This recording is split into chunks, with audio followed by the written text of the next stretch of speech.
मैं बचपन से एक परिवार को देखते हुए बड़ा हुआ हूँ जो कि गरीब था।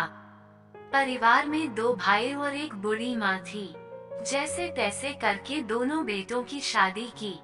दोनों बेटे अपने छोटे से परिवार के साथ अपना जीवन यापन कर रहे थे। छोटा बेटा उस समय भूंजा का ठेला लगाकर अपने परिवार का भरण पोषण कर रहा था। सब कुछ लगभग ठीक चल रहा था। उसे एक बेटा और दो बेटियां हैं। हर मनुष्य में कुछ गुण एवं अवगुण होते हैं। उसे भी गुटखा खाने का शौक था। शौक कब आदत में बदल गई पता न चला, और देखते देखते गुटखा ज्यादा खाने के कारण उसके मुंह में कैंसर हो गया। वह बीमार होने के कारण ठेला कभी निकालता तो कभी नहीं निकाल पाता। इस दौरान अपना इलाज भी करा रहा था। चूंकि कमाई का बड़ा हिस्सा दवा में खर्च हो रहा था और साथ ही परिवार को भी चलाना था, सो इस स्थिति में सरकारी अस्पताल ही एकमात्र सहारा था। घर में कमाने वाला सिर्फ वही था, जिसके कारण परिवार की स्थिति दिन प्रतिदिन खराब होते जा रही थी। ये सब हमने अपनी आंखों से देखा है। कैंसर का इलाज इतना महंगा है कि वह अपना इलाज कराने में असमर्थ था। उसकी स्थिति को देखकर उसके बच्चों और उसकी पत्नी का रो रो कर बुरा हाल था। उनकी मदद के लिए कोई भी हाथ आगे आने के लिए तैयार नहीं था।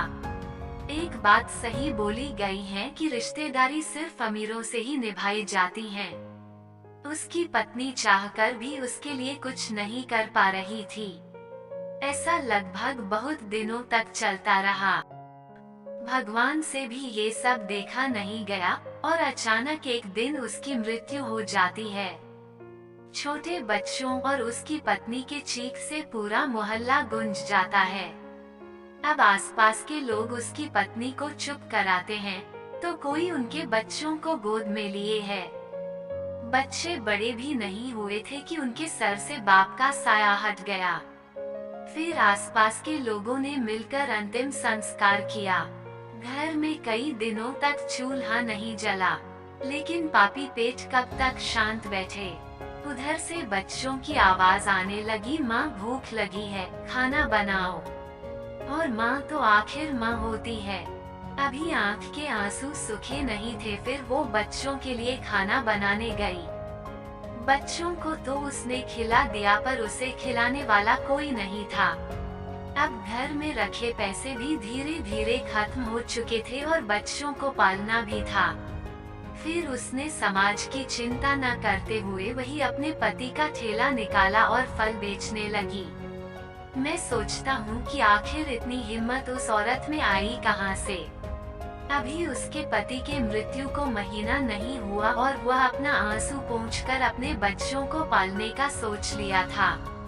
रोज मंडी से फल लाना और ठेला पे रखकर बाजार में बेचना और घर आकर घर का काम करना, खाना बनाना और बच्चों की देखभाल करना, इतनी शक्ति लाती कहाँ से थी। मैं ये सब देखकर हैरान था। मैं समझता हूँ कि ऐसी सबला नारी से प्रेरित होकर ही यह कहा गया है कि अकेला बाप अपने बाल बच्चों को नहीं पाल सकता, लेकिन अकेली औरत अपने बच्चों को अच्छे से पाल सकती है। उस औरत को आज के दिनों में भी फल का ठेला खुशी से ले जाते देखा है और अपने बच्चों का भी परवरिश बहुत अच्छे से कर रही है। उसके लिए जितना बोला जाए उतना कम है।